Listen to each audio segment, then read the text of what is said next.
അപ്പം നമ്മൾ ചിങ്ങം ഒന്നായിട്ട് രാത്രി എൻ്റെ വീട്ടിലാണ് പോയത്. അപ്പോൾ എന്തായാലും സാധാരണ നമ്മൾ വീട്ടിൽ ഇടയ്ക്കിടയ്ക്ക് പോകുമ്പോൾ നമ്മൾ ഉണ്ടാക്കുന്നൊരു സാധനമാണ് അൽഫാം. അപ്പോൾ എന്തായാലും ഇന്ന് ഉണ്ടാക്കാമെന്ന് വിചാരിച്ച് അങ്ങനെ നമ്മൾ വീട്ടിലോട്ട് വന്നപ്പോഴത്തേക്കും അതിനാവശ്യമായിട്ടുള്ള ചിക്കനും ബാക്കി സാധനങ്ങളെല്ലാം വാങ്ങിയിട്ട് വന്നു. അങ്ങനെ നമ്മളൊരു ഫുൾ കോഴി വാങ്ങിയിട്ട് വന്നതായിരുന്നു. ഇനി കട്ട് ചെയ്ത് അപ്പോൾ ജിക്കു തന്നെ കട്ട് ചെയ്ത് തരാമെന്ന് പറഞ്ഞങ്ങനെ പുള്ളിക്കാരൻ തന്നെയാണ് ചിക്കനെല്ലാം കട്ട് ചെയ്ത് ഫ്രഷാക്കിക്കൊണ്ട് നിൽക്കുന്നത്. അപ്പോൾ എന്തായാലും നല്ല രീതിക്ക് കട്ട് ചെയ്ത്, അപ്പോൾ ഞാൻ കട്ട് ചെയ്യാന്ന് പറഞ്ഞപ്പം ചെയ്യേണ്ട, പുള്ളിക്കാരൻ നല്ലതായിട്ട് കട്ട് ചെയ്ത് തരാമെന്ന് പറഞ്ഞിട്ടുണ്ട്. അപ്പം ഓരോ പീസായിട്ട് കട്ട് ചെയ്ത് മാറ്റുകയാണ്.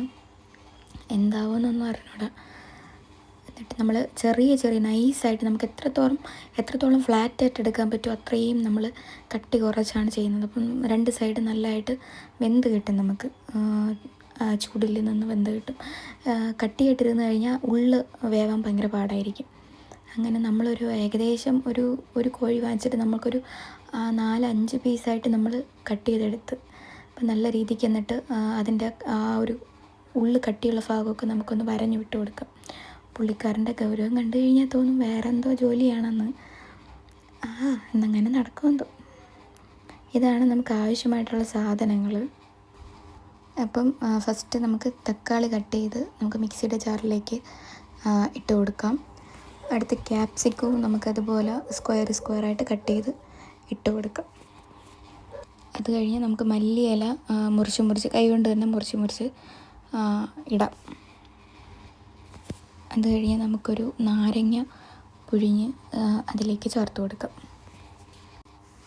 പിന്നെ വെളുത്തുള്ളി, മഞ്ഞൾപ്പൊടി, കുരുമുളക് പൊടി, ആവശ്യത്തിന് ഉപ്പ്, വെജിറ്റബിൾ ഓയിൽ, പിന്നെ കാശ്മീരി മുളക് പൊടിയും ചേർത്ത് കഴുകി ഫ്രഷാക്കി വെച്ചിരിക്കുന്ന ചിക്കനിലേക്ക് നമ്മൾ അടിച്ച എല്ലാ മിക്സും അതിലേക്ക് ഒഴിച്ചിട്ട് നമുക്ക് എല്ലാ ഭാഗത്തേക്കും നമുക്ക് തേച്ച് പിടിപ്പിച്ചെടുക്കാം. നമുക്ക് കുളിപ്പിച്ച് കുട്ടപ്പനാക്കി എടുക്കാം നമ്മളുടെ ചിക്കൻ പീസിനെയൊക്കെ. മസാല എല്ലായിടത്തും പിടിക്കത്തക്ക രീതിയിൽ നല്ലവണ്ണം അങ്ങോട്ടും ഇങ്ങോട്ടും തിരിച്ചും മറിച്ചുമൊക്കെ ഇട്ട് നമുക്കൊന്ന് വരഞ്ഞ ഭാഗത്തും എല്ലാം നല്ലാവത്തക്ക രീതിയിൽ ചെയ്തെടുക്കാം. അപ്പോൾ മസാല എല്ലാ ഭാഗത്തും നമ്മൾ തേച്ച് പിടിച്ചിട്ടുണ്ട്. ഇനി ഒരു 3/4 മണിക്കൂർ റെസ്റ്റ് ചെയ്യാൻ വയ്ക്കാം. അപ്പോൾ നമുക്ക് മസാലയൊക്കെ തേച്ച് വെച്ച ചിക്കൻ അവിടെ നിന്ന് റെസ്റ്റ് എടുക്കട്ടെ. നമുക്ക് അതിനാവശ്യമായിട്ടുള്ള കനൽ സെറ്റാക്കാം. അപ്പം നമ്മൾ കനലെല്ലാം നല്ല സെറ്റാക്കിയിട്ടുണ്ട്. ഇനി ഗ്രില്ല് വെച്ച് നമ്മൾ ഓരോ പീസ് ചിക്കനായിട്ട് നമ്മൾ അതിലേക്കെടുത്ത് വയ്ക്കുകയാണ്.